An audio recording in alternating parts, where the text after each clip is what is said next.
গয়াল কোরবানি করা জায়েজ না নাজায়েজ? বর্তমানে আমাদের দেশে বিভিন্ন ফার্মে গয়াল কোরবানির জন্য স্টক করে রাখা হচ্ছে।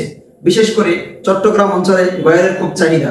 গয়ালের মধ্যে যেহেতু গোশত অনেক বেশি হয় এবং খেতেও খুব সুস্বাদু, এজন্য চট্টগ্রাম অঞ্চলের মানুষ এবং বাংলাদেশের অন্যান্য অঞ্চলের মানুষগুলো গয়ালের প্রতি খুবই চাহিদা পোষণ করছেন।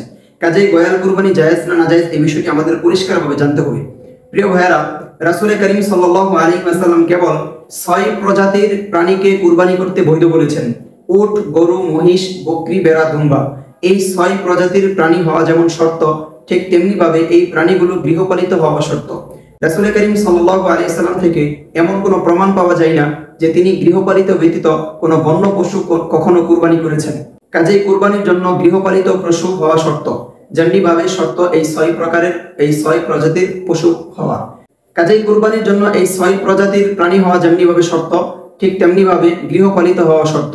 গয়াল যেহেতু একটি গৃহপালিত পশু নয়, বরং একটি বন্য পশু, এজন্য গয়ালের মাধ্যমে কুরবানি বৈধ হবে না। গয়ালের মাধ্যমে যদি আমরা কুরবানি করি তাহলে আমাদের কুরবানি শুদ্ধ হবে না, সেই কুরবানি আবার করতে হবে।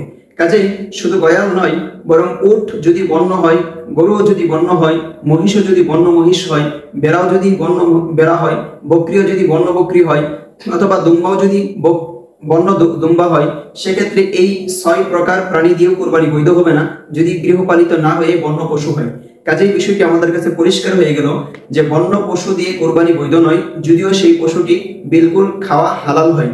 এজন্য অন্য সময় আমরা এই সমস্ত প্রাণীগুলো যেগুলো খাওয়া হালাল, অন্য সময় আমরা জবাই করে খেতে পারবো, কিন্তু এগুলোর মাধ্যমে কুরবানি করা যাবে না।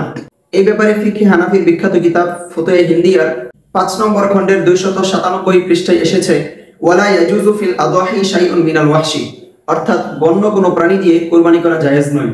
ঠিক এমনি ভাবে ফতোয়া শামির 9 নম্বর খণ্ডের 463 এবং 65 নম্বর পৃষ্ঠাও এই ব্যাপারে নিষেধ করা হয়েছে।